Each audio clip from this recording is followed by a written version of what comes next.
Pekalongan Raya. Deklarasi Pekalongan Raya. Bismillahirrahmanirrahim. Bismillahirrahmanirrahim. Kami ex-anggota Al-Jamaah Al-Islamiyah 152 orang jamaah Islamiyah atau JI wilayah ex-Karesidenan Pekalongan mengikuti deklarasi pembubaran dan kembali ke pangkuan NKRI. Deklarasi ini diikuti ratusan peserta dari wilayah ex-Karesidenan Pekalongan meliputi Kabupaten Brebes, Kota Tegal, Kabupaten Tegal, Kabupaten Pemalang, Kabupaten Pekalongan, Kota Pekalongan dan Kabupaten Batang. Pelaksanaan deklarasi pembubaran berlokasi di Jalan Gajah Mada, Kalisapu, Kecamatan Slawi, Kabupaten Tegal. Tujuan utama deklarasi selain memberikan dukungan pembubaran, juga menyatakan sikap untuk kembali ke pangkuan NKRI. 2. Siap kembali ke pangkuan NKRI.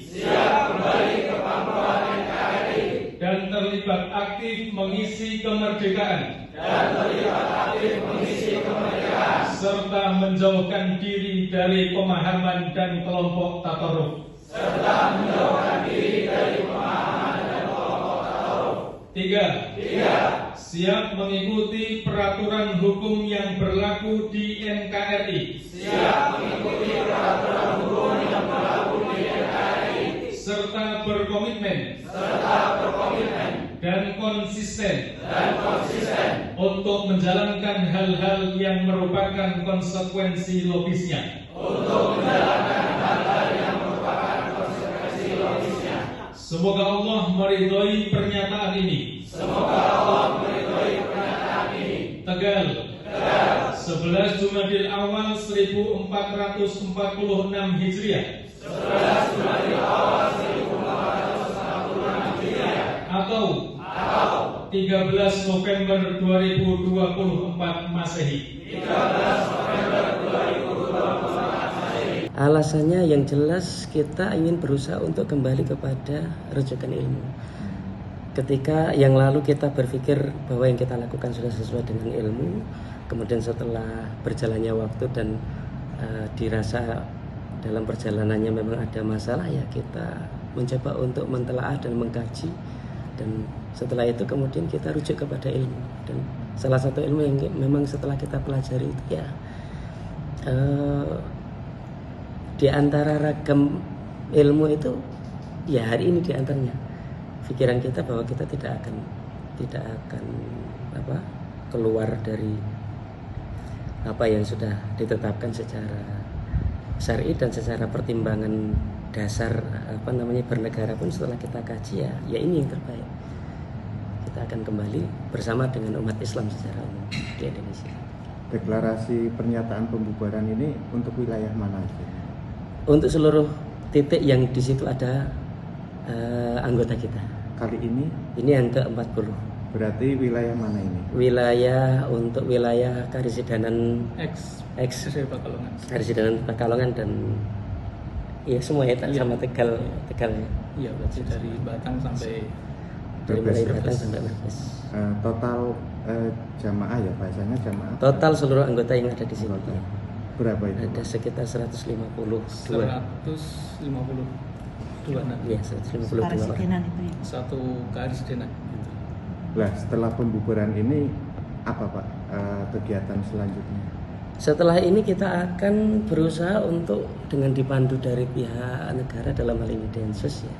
Kita akan mencoba untuk mengikuti arahan apa yang harus kita lakukan sehingga kita betul-betul bisa dihitung kembali menjadi bagian daripada Republik Negara Kesatuan Republik Indonesia ini. Kan atau membubarkan diri sih Pak?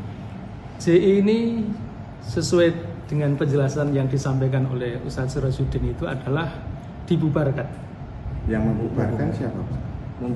Membubarkan diri. Ini. Membubarkan diri.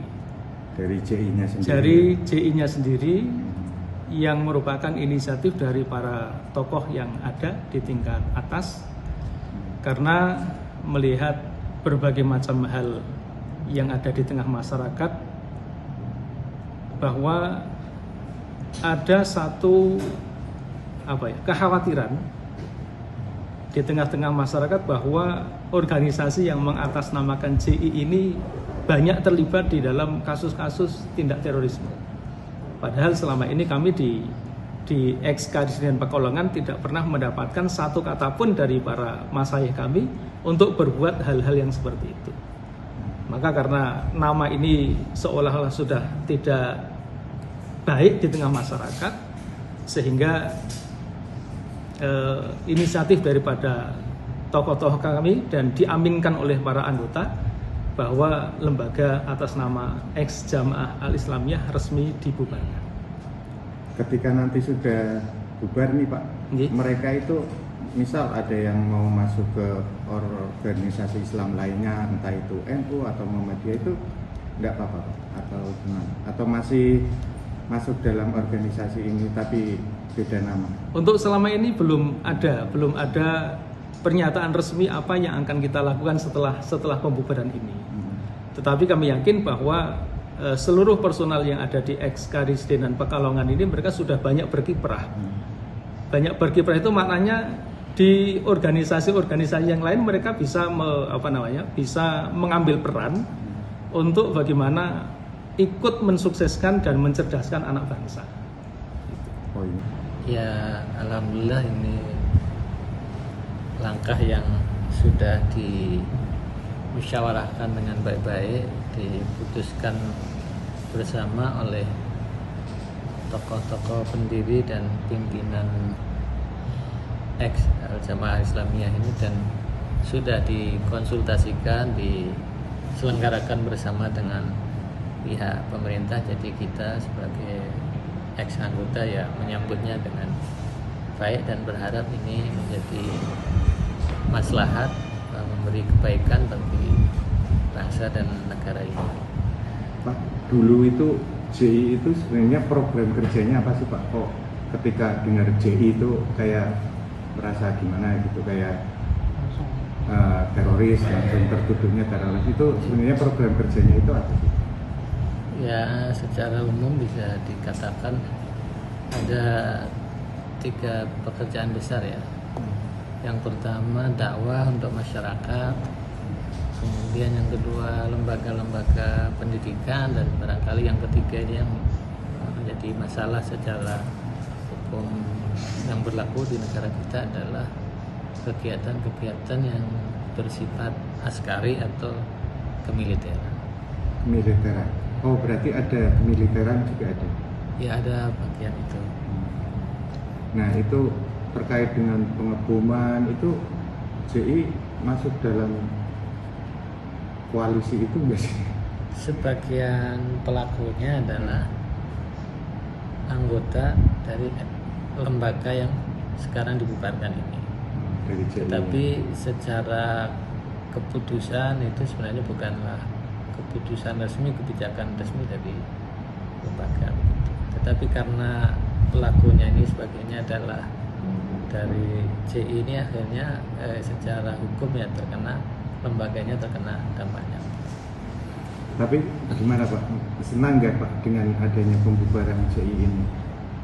Ya, insya Allah senang, alhamdulillah. Semoga ini yang terbaik untuk ex-anggota dan sekaligus untuk bangsa dan negara ini ya, karena sayang sekali kan kalau